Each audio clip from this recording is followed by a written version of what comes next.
Okay, so we came up with -5 and 6, which I think is correct when we factor this. So let's look at this. X minus 7 over, let's see, multiply to give us -30, add up to -1. So it'd be X minus 6 and then X plus 5. And what's going on here is we do not want the denominator to equal 0. It cannot equal 0 because then it would be undefined. So what you do is you take each one of these factors, set those equal to 0, and that's how you got 6, and that's how you got -5.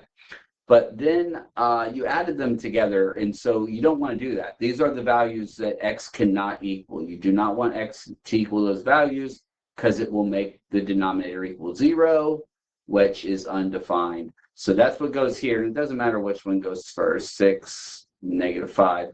And then the second part, they want you to use interval notation to describe the domain. Well, these are the only two values that will not work. So let's kind of create a number line to kind of picture this. So let's see, -5 is somewhere over here, and 6 is somewhere over here, and the rest of the numbers, right, are somewhere wherever. Like 0 would be here.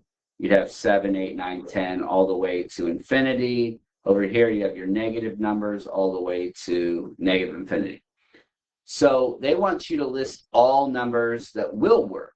Well, there's only two numbers that don't work, and that would be at -5 and at +6. So I'm going to put open circles there.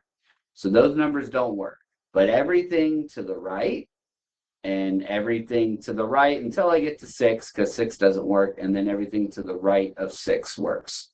So for your interval notation, this first set right here would be from -infinity to -5, and then we use the parentheses to indicate that we approach it, but do not include -5.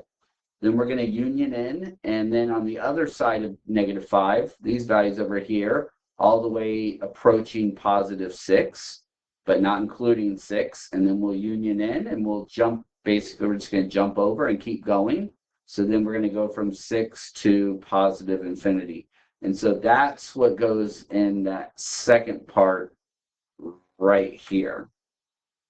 So it's all numbers except hop over -5 and then hop over 6. So that's kind of what the is saying right here. We're just cutting out -5 and +6 from our solution set, well, values that you could plug in for the domain, not solution set, but values for the domain. All right, hope that helps.